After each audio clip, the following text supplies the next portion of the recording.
Greetings, my friend. We are all interested in the future, for that is where you and I are going to spend the rest of our lives. You are interested in the unknown, the mysterious, the unexplainable. That is why you are here. Let them know, Houston Dynamo, oh, Houston Dynamo, oh, Houston Dynamo, oh, Houston Dynamo. I wanna know which way to go. I'm set to blow a whole thing dynamo. I stop around, breaking the ground. I am the sound of whole thing dynamo.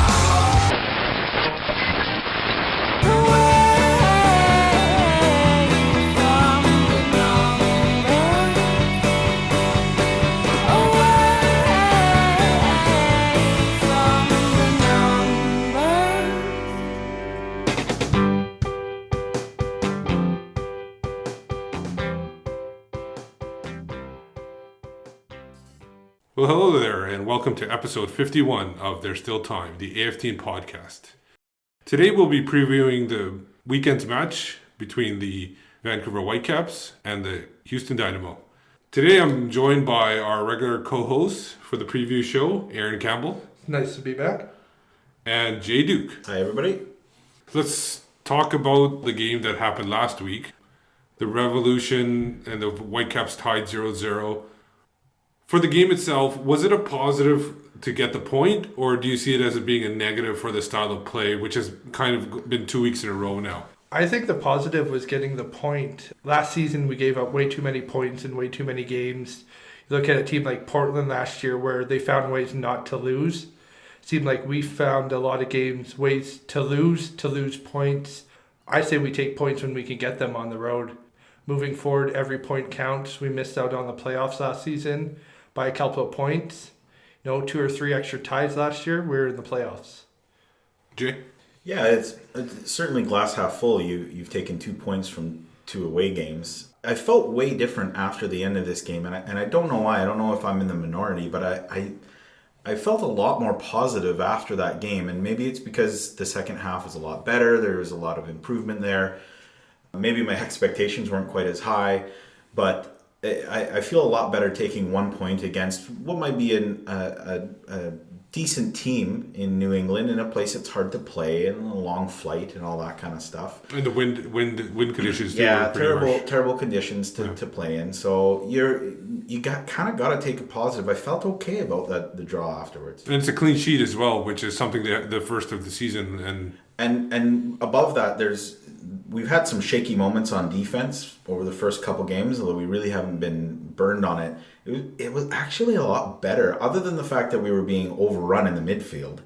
The back four, the back five, including David Ousted, who had a great game, they really played really well. I thought they defended really well. They didn't allow a lot of really clear-cut, easy chances. Yeah, other than the first 10 minutes, there's 2 or 3 New England chances. They really shut them down. There wasn't much attack coming forward. Ousted made that great save. I don't know if he won MLS Save of the Week for it.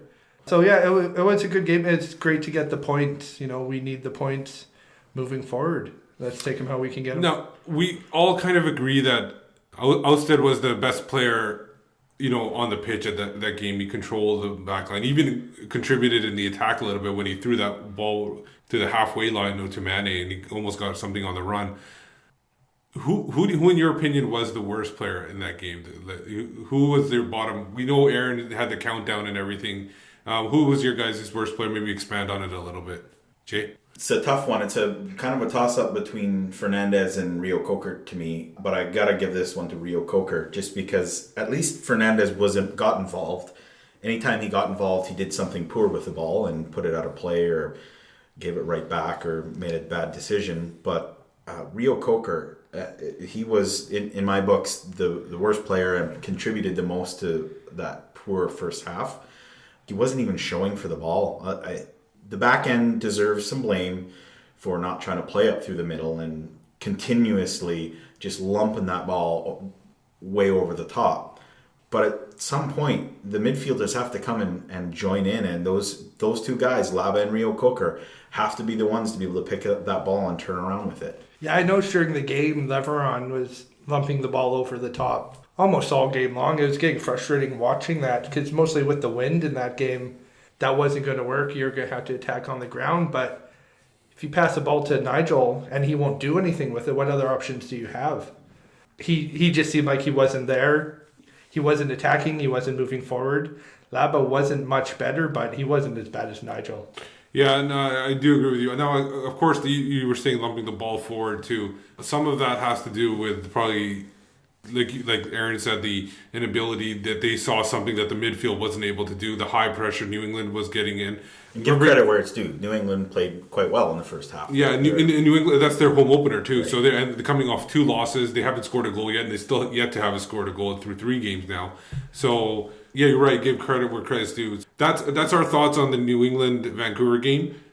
To get a coach's perspective on the upcoming match against the Dynamo, on Thursday we talked to Gordon Forrest, and he shared his thoughts on the match.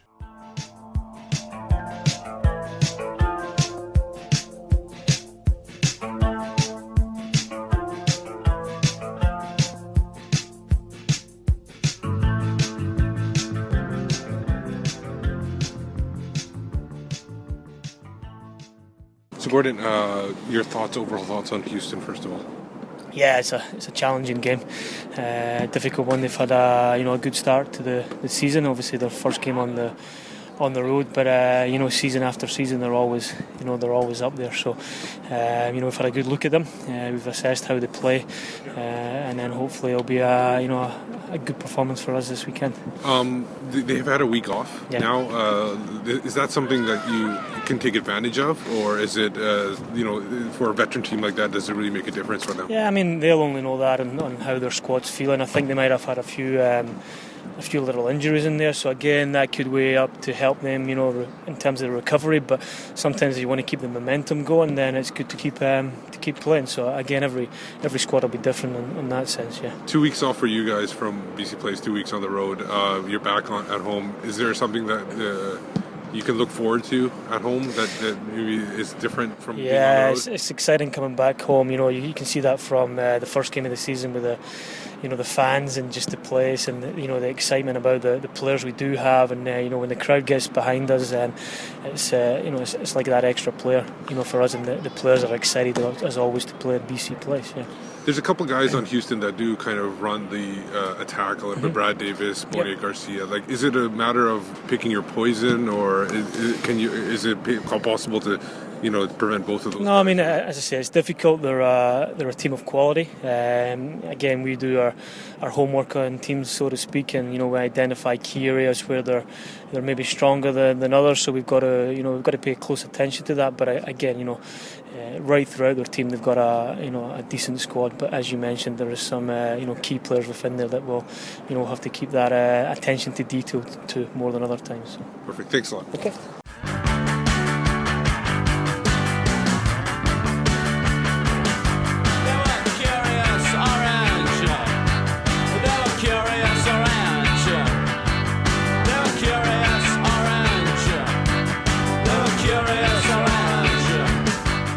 So now we're joined by somebody who knows a lot about the Houston Dynamo, covers the Dynamo for Total MLS, and is in fact the managing editor for the website itself, Dustin Richardson. Welcome to the show. Thanks for having me.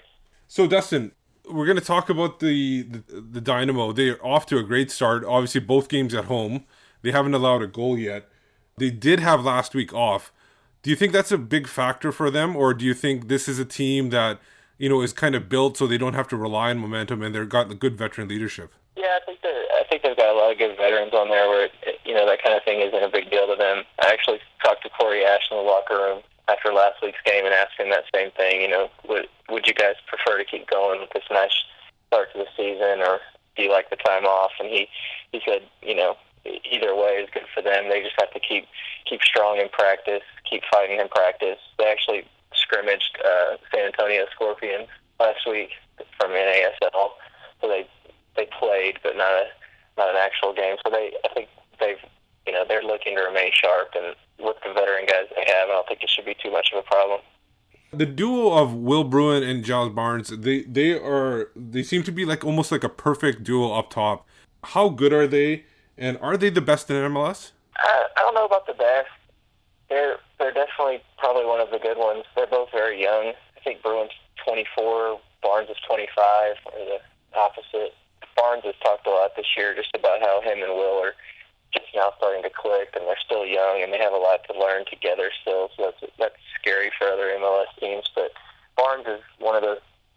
He came to the Dynamo as more of an attacking midfielder, but since he's been playing forward last year, so he really feeds off Bruin well, and Bruin's been very hot to start the season. He's one of those guys that once he starts scoring, he goes on a streak, and he's on that streak now, 3 goals in 2 games. He's as you saw in the last game against Montreal, he scored off a deflection, and sometimes when you're hot, and shots like that go in. So yeah, I think they're definitely clicking, and they're only going to get better. So we'll see how that partnership evolves the rest of the season. The player behind him, Boni Garcia, he seems to be... There seems to be a shift in the attack where before it was Brad Davis like being the facilitator to the attack. Do you think there has been a shift, and is it the Honduran, that international, that's really leading the attack for the Houston Dynamo? Boniek is a special player. He definitely pulls the strings a lot. Davis is still a big part of the offense. He's moved inside some. This year, Tony Cassio was out against Montreal, so Andrew Driver started wide, so that moved Davis inside, which kind of brings a different element to his game.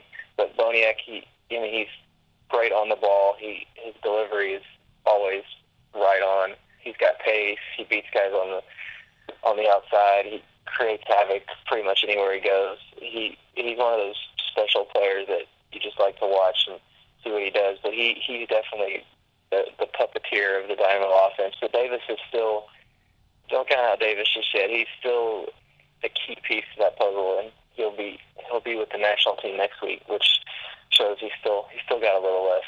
A lot of questions about the back line. There were some changes there. They got David Horst and Jermaine Taylor there. They've obviously not allowed any goals so far this season. Do you have any concerns about them going forward, or is this the first 2 games? Is this a sign that the Dynamo are pretty solid at the back end now? Yeah, coming into the season, the defense was probably the biggest question mark, especially with the central defenders. Horst being new, Eric Bruner being hurt a lot of the preseason, and he's yet to play this year. But Taylor's solid, and Horst has been a rock in the defense. All the other guys in the Dynamo are big fans of his, just the way he controls the middle, and he's very physical. Wins a lot of balls in the air. And then they have, in my opinion, 2 of the better outside backs in MLS, Kofi Sarkodie on the right, Corey Ash on the left. So they were always going to be a solid piece to that. Now adding the Taylor and Horst, which seems to be a good partnership in the middle, they've only solidified one of the better defenses in MLS, and Tally Hall is behind them all in net, and he's kept 2 clean sheets to start the year with that defense. So they definitely are on a roll right now, and I think the issues that may have been there in the preseason about the Dynamo defense have very quickly gone away. From the Dynamo point of view, what are their key factors in this upcoming match against the Whitecaps? What do they need to do in order to get a positive result on the road?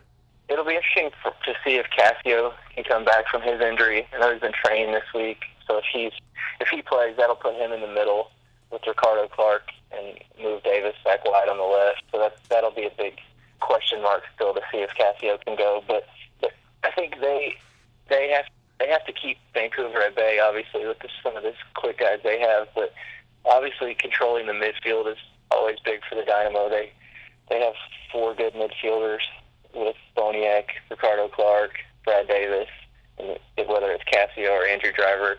They pick their spots, they choose their spots, they get forward, they feed Barnes and Bruin, who seem to always be in the right places. So it's going to be big for them to control the midfield battle. I know Rio Coker today was not going to play, so that could be an advantage for the Dynamo there.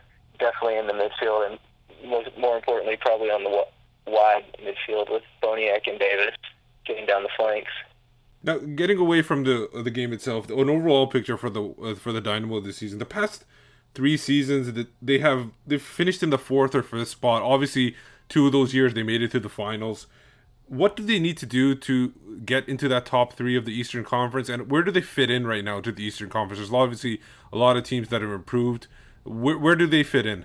I think they're definitely one contender in the East for sure. They, like you said, last few years they kind of limp into the playoffs and they get on a run towards the MLS Cup. And last year they were knocked out in the Eastern Conference Final, but they're always one of those teams that gets hot. I think one of the big things this year for them is this will be the first year in a few years that they haven't played in the Champions League, which has always been a big thing for them, with matches in midweek and having to travel down to Central America.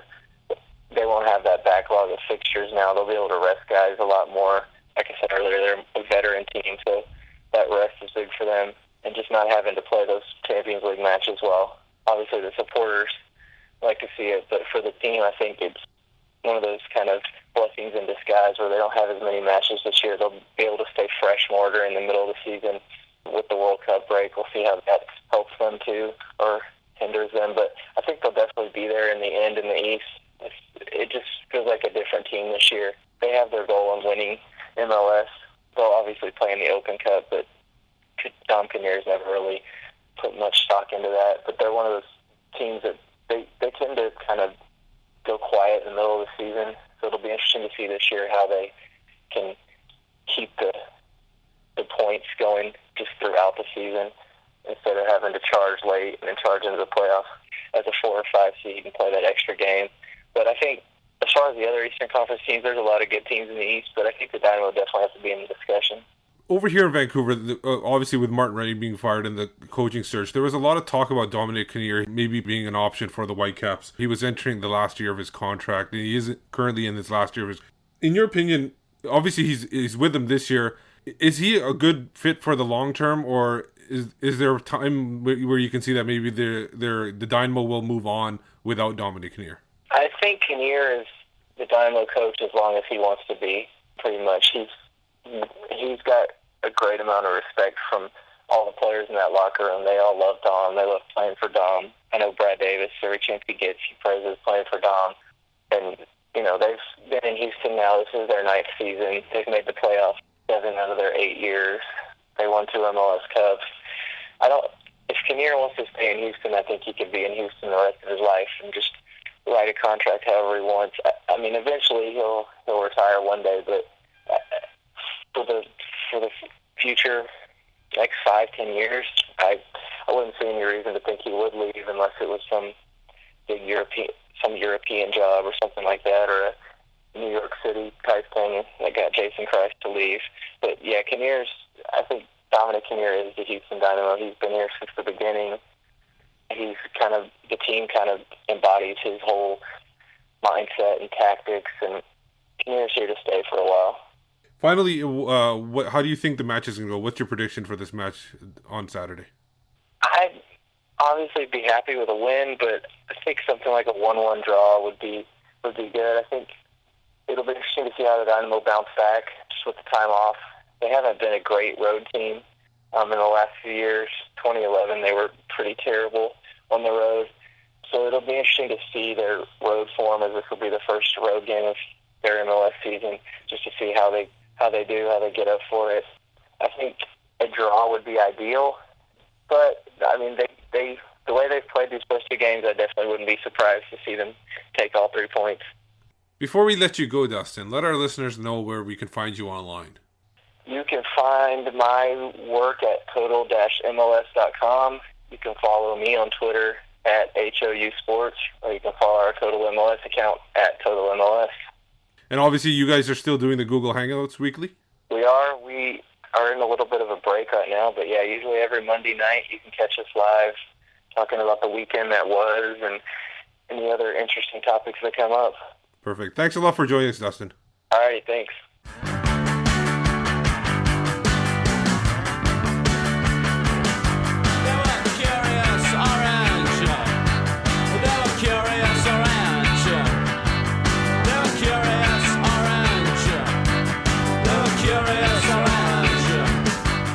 So that was Dustin Richardson of Total MLS joining us to talk about the Houston Dynamo going up against the Whitecaps. So let's talk about it ourselves, guys. This is a team, Houston, Vancouver. They split their 4 games they played so far in MLS. In each of those games, the home team has won. In 2011, the 2 teams split their games. In 2012, it was the Whitecaps winning. Last year, second game of the season, Houston took it out, even though that was the game where they were up 1-0 and had a chance to go up 2-0. It didn't happen. That's old story now. What do you guys think about this game? What are some of the key points to look forward to from a Whitecaps point of view? My key points to this game are the two central backs for the Dynamo and the goalie, Tally Hull. David Horst, who played for Portland last season, and Jermaine Taylor, who was injured in the last game last season and missed all the playoffs. Those two center backs are shutting people down this season. Houston hasn't allowed a goal yet. Their goalie's only had to make 4 or 5 saves this season, so they haven't been attacked. And Vancouver's got the speed where they can attack those center backs. And Morales, if he can move up, get his head on some balls, get some direct free kicks, get some goals and shots on net, I think that would be huge for the Whitecaps. Yeah, and the thing is, you're talking about this pace and everything. This is a very physical Houston team. They mentioned it during training today that they're going to be going up against a physical team. To beat that physicality, you're going to have to use your pace and speed to break them down. Yeah, I completely agree. And I think one of the keys against Houston will be trying to keep an eye on their service to guys like Will Bruin, who's hot right now. I'm not convinced he's going to be this deadly for the rest of the season, but, decent in the air.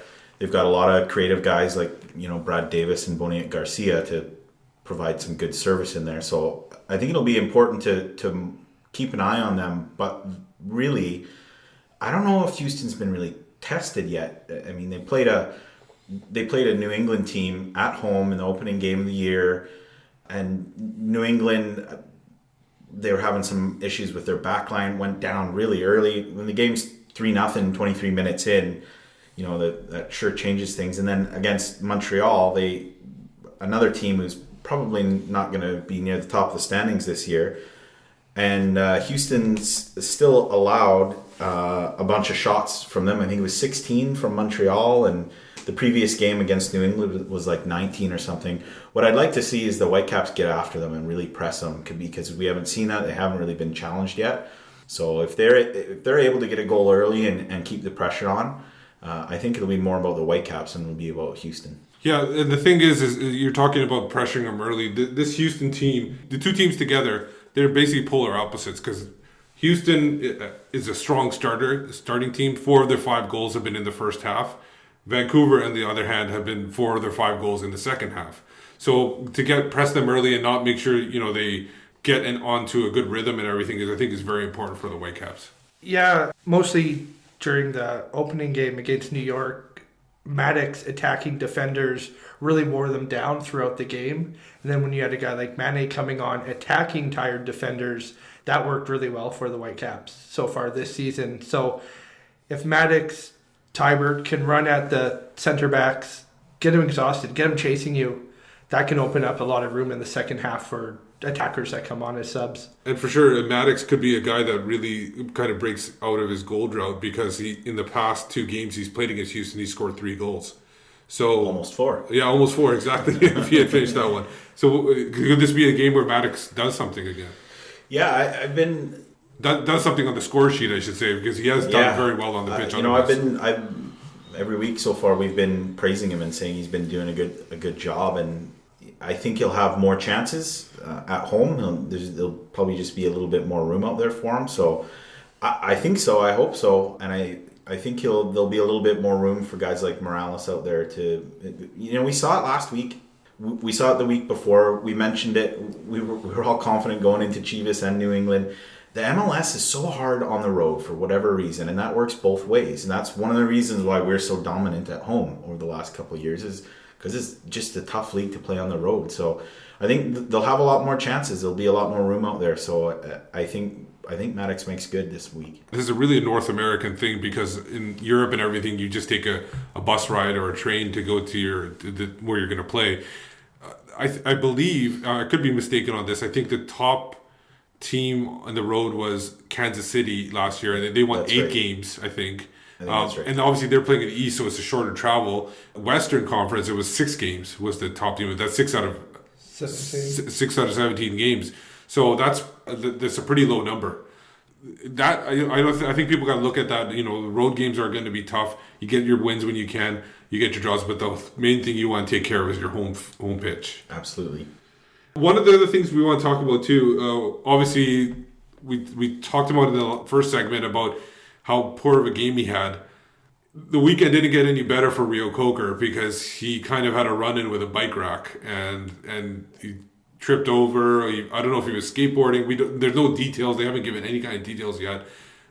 He's obviously not going to be playing. He's got a concussion. We don't know how severe the concussion is. A slight concussion. Will he be back the week after? But for now, we'll talk about lineups in a bit, but I think Kofi is the odds-on favorite to probably come in for the lineup, right? I think even if Nigel fell over bike rack, whatever happened to him, I don't think he was going to start anyways. Just the way he played that game and the way Kofi came on the field, and he stepped up big.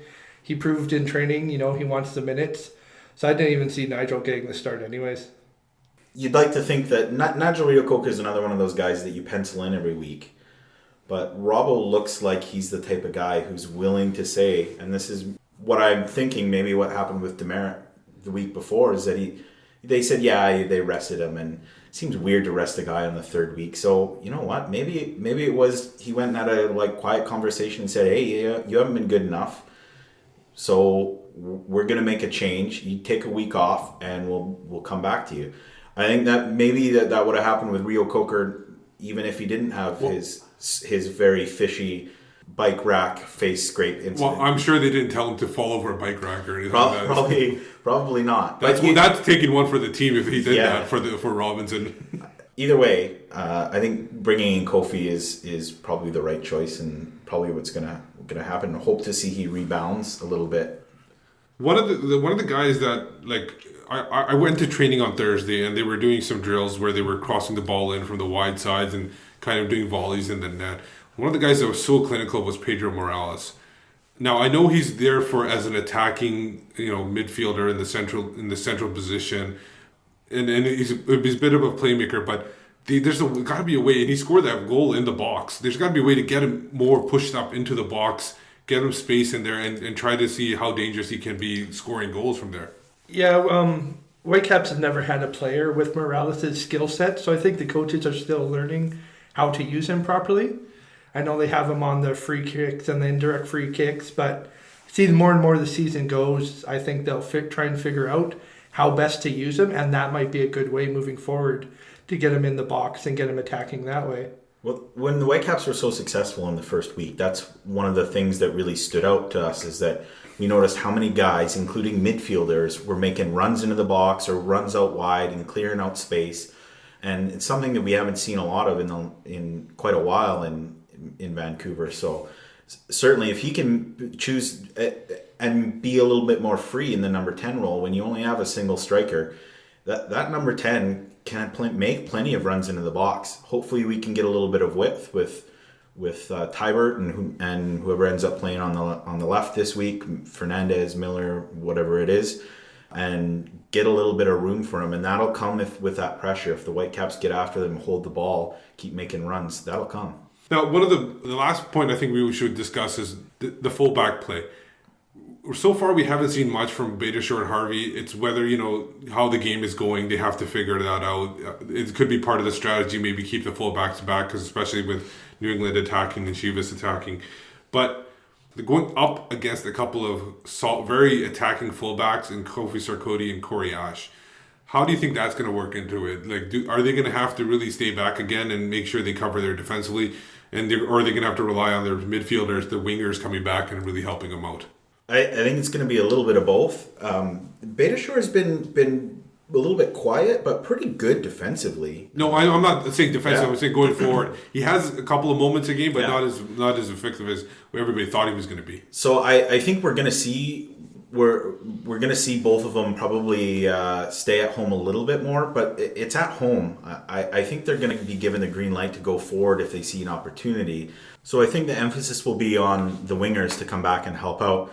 For certain, Russell Tybert, who didn't have the greatest game, but really wasn't that bad, and there wasn't really a lot of New England didn't have a real good attack down that left hand side. So I think he's written in stone at this point for the home game. And then on the other side as well, and maybe that's a reason why you don't put in somebody like Mane, is because his defensive side is not as good, and with an attacking right back like Kofi Sarkodie, Jordan Harvey needs the help. He needs the help 1v1. Never mind if you have a really good quality attacking right back coming at him as well. So those are our thoughts on the game itself. Now our weekly segment with Michael McCall. It's called Trio Time, with a special appearance by Predictapooch. Trio. Too loud. Trio. I said that was too loud. I want a trio and I want one now. There's no doubt that the Whitecaps are going to face a really tough test in Houston this week. The 3 factors I'm going to pick this week to look for in the game. The first one is don't get caught napping at the B&B. And in this case, the B&B is actually Bruin and Barnes. Now for me, Bruin and Barnes are 2 of the most dangerous combinations in MLS. I had them in my fantasy team last year. I've got them in my fantasy team this year. When they're on form, they are like such a handful. And the Whitecaps seem to get off to slow starts, especially going forward. But defensively, they can't be caught napping. Houston like to get off to an early lead. And those guys can really, really punish the Whitecaps on Saturday. So it's really important that they stay tight, they stay focused, and they keep both Barnes and Bruin under a very firm leash. My second point also kind of has a bit of a defensive feel to it, in that I'm wanting to see the fullbacks pushing forward. It's YP Lee Day on Saturday. Why not honour YP Lee the best way by actually having a right back and a left back that tear forward? Do that, we can put Houston under a lot of pressure and also take pressure off the defence ourselves. Best form of defence is always attack. We need to get the wing play going. Not just from the wingers, we have to get the right back, the left back, Beitashour and Harvey. They need to be pushing forward and making an impact. My final point of trio time this week, it's already been touched upon, but the Whitecaps are struggling in the first half. Not an AFC Wimbledon style of struggling, where until Tuesday night, they hadn't scored a goal in the first 28 minutes of any half all season. That was remedied on Tuesday night. Hopefully the Whitecaps can remedy it on Saturday. They have to be a first half team. They cannot concentrate on being a second half team, changing things at half time and really going for it and spreading the field in the second half. They need to stretch the pitch in the first half, not just rely on tired opponents' legs. They just need to really get things going from early on. So that's my 3 things for this week to watch for. As always in this section, it's now time for Predictapooch. Predictapooch, come here boy. Now Predictapooch is technically 2 for 3. Speaking to him during the week, he's adamant that he actually picked the polar bear last week in the show, and as far as he's concerned, he's 3 for 3. But he didn't bring it back to me, so as far as I'm concerned, he's 2 for 3. Now we're going back to balls this week after the toys didn't quite work out the way it should have done last week. And we've decided not to use any orange ball, because orange does seem to be one of his favourite colours, and with Houston playing in orange, that's kind of tempting fate. We have a red Santa ball. That is going to be a Whitecaps win if he brings that back. We have a green tennis ball conglomeration. If he brings that back, it's going to be the draw. And we have a pink ball. If he brings the pink ball back, he's going for a Houston win. So let's see what Predictapooch says for this week. Are you ready, Predictapooch? On your marks, get set, fetch a ball. So he's going, and one of the balls has gone into the toilet, one's gone under the table. He has gone for the red ball. Predictapooch is going for a second Whitecaps home win. Congratulations, Whitecaps, you're going to beat Houston Dynamo on Saturday. Predictapooch has said it. Let's see if he's right.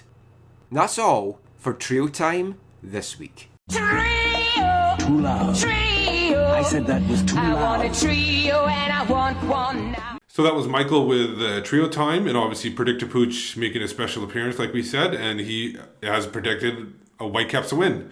And he's 2 for 3 so far, so hopefully he improves his ratings and gets up to a 75% accuracy. So guys, let's talk a little bit about formation. I don't want to go too much into it. Let's talk about first the back line. Leveron definitely played well last week. Do you think Demeritte comes back into the lineup? People are going to say that he was being rested, so you can't really say he was being benched for poor play. So he doesn't lose his spot in the lineup due to being rested at this point. No, but if you're asking what I would do, it may be different than what I think is going to happen, because I think Demeritte's coming back in, and I think, like I mentioned earlier, it was a little bit of a wake-up call, but Robbo probably handling it well and making sure, protecting his guys in the media and amongst the fans. and he's expecting Demerit to come back this game, and I think that was going to happen no matter how good of a game Johnny Leverone had. Now another spot. Obviously, I think we're all in agreement that Kofi's coming in for Rio Coker at this point. He came on as a sub against New England, and I think he's been impressing the last couple of weeks in training at this point. Yeah, Kofi's definitely starting this game with the Rio Coker injury, and based on his play last game, and based on how well he's in training, he definitely gets to start this week. And your other options are either Bryce Alderson, who not sure if you want to bring him in at this point in time, or Russell Tybert coming back there, and I think he might be better used out wide or up the pitch a little more. I think up top, I think we all were in agreement that Maddox and Miller are going to be up top with Morales in there. Don't know if Maddox will play the wing spot or Miller, or they'll probably switch back and forth. But I don't see them dropping Miller, even though he wasn't a great game for him, but I don't see them dropping him, especially for a home game coming back after 2 weeks. Who's the guy that gets knocked out, the final spot in the lineup? Do you think it's who would your vote for be? Would be Tybert, Fernandez, or do you think Mane comes off the bench and takes one of those two guys' spots? I mentioned it earlier. I think Tybert's got to be set in stone there because of their attacking fullbacks there. He didn't have a terrible game, and he's always going to put in a good effort. So I think Tybert will be the other player in with, and I agree with you, it's going to be Morales with Miller and Maddox. Although anytime you play both of those guys in that 4-2-3-1, one of them playing out wide with, if you're assuming Morales is your number 10, is kind of playing with a square peg in a round hole, because neither Miller nor Maddox are their best position is up there. So maybe you'll see them both drift up towards the top. We know Tybert can obviously offer the defensive part of it. Would it be ideal maybe because you're at home again, to have an attacking option right off the bat and having Mane in there, or do you think Tybert is the best option with the defending? I think Tybert is the best option given that Mane. I don't think he's 100% yet. I think he's still struggling with that back injury, and he adds that speed in the second half, 60th minute, when he comes in attacking tired defenders. So I'd give it to Tybert this week until Mane can get his health up, get some quality minutes behind him. You know, he missed out on 75% of the preseason, so I don't think he's quite ready yet. So those are our thoughts on the lineup. Now, one other thing we should also mention about the lineup, if it's the players that we have here, and Fernandez isn't in the lineup, and there is an option for them to move a little bit more to a 4-4-2, whether it be a diamond or a flat, because they have guys like Kofi or Laba and Tybert and Morales who can play in the central midfield. That gives them more of an option to switch back and forth and move and be a little bit more flowing during the game. Because against Chivas in a couple preseason games, they actually were pretty effective playing the 4-4-2 diamond. Yeah, they especially against that game against Chivas. I mean, that was the only time that they really put any pressure on. So it wouldn't surprise me, especially with two guys, like I said, Miller and Maddox, who both would prefer to play up front. It makes sense as far as you're making the system play to the players that you have on the pitch rather than the other way around. Yeah, last season there's too many games where we didn't have the proper players on the field to play Rennie's system. I think with these players that we have, like you said, they're a couple midfielders, you can interchange them. You know, they're willing to run, help out with the defenders. 4-4-2 would work well for these guys.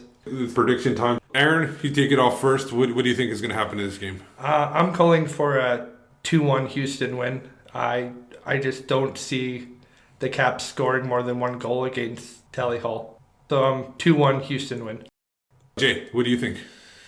It's tough after watching those last two to come right back and go for another Whitecaps win, but that's what I'm going to do. I think the Whitecaps, just because they're at home, they've generally played Houston pretty well. So I'm going to go with a 2-1 Whitecaps victory. Yeah, I think I agree with Jay. I'm not so far. In fact, so far I think I've predicted a Whitecaps win in every game. So I'm just going to keep going on with that. But I'm going to take a Whitecaps win. I think it's going to be 2-1, and I think what I think is the combination of Demerit and O'Brien will be able to slow down Bruin. If there's anybody that's going to be a problem for them, I think it's going to be Bonia Garcia and Barnes. I think those two guys are going to be the problem. I think Bruin is not going to be an issue in this game. I think he's He's a good striker in MLS, but I don't think he's a superstar striker. So 3 goals in 2 games, I don't think he's going to keep up that pace at all. So those are our thoughts on the game itself. Jay, where can we find you online? I am at J_Duke on Twitter. Aaron? You can find me on Twitter at AACamp81. That's AACAMP81. Also writing for AFTN on Canadian Soccer News. And now covering Whitecaps for Last Word on Sports. And you can find me at Whitecaps Beat, and obviously writing for AFTN as well. And Michael McCall, who makes an appearance on Trio Time. You can follow him at AFTN Canada on Twitter. And Predictapooch has his own Twitter account apparently now too. So you can follow him. I believe it's at Predictapooch. Just sound it out and type it in. It'll be fine. More followers than all of us. It seems he will eventually. I'm sure of it. Especially people betting on the games. So that's our thoughts on the game. The game is at 4:00 on a Saturday. It'll be on TSN2 for people watching on TV if you're not going to be at the stadium, and obviously 1410 if you're not able to watch it on TV. So once again, thank you for joining us today. Enjoy the game and see you at the pitch. When you're listening in some far-flung corner of the globe to the World Service of a Saturday afternoon, crackly reception, interference, cosy, marvellous. Somehow comforting, isn't it? You know, legendary names, fathers and sons on the terraces, cheesy peas at half-time, pint for dad, mum's at home making the tea. Everything's all right with the world, isn't it? Saturday afternoon is football.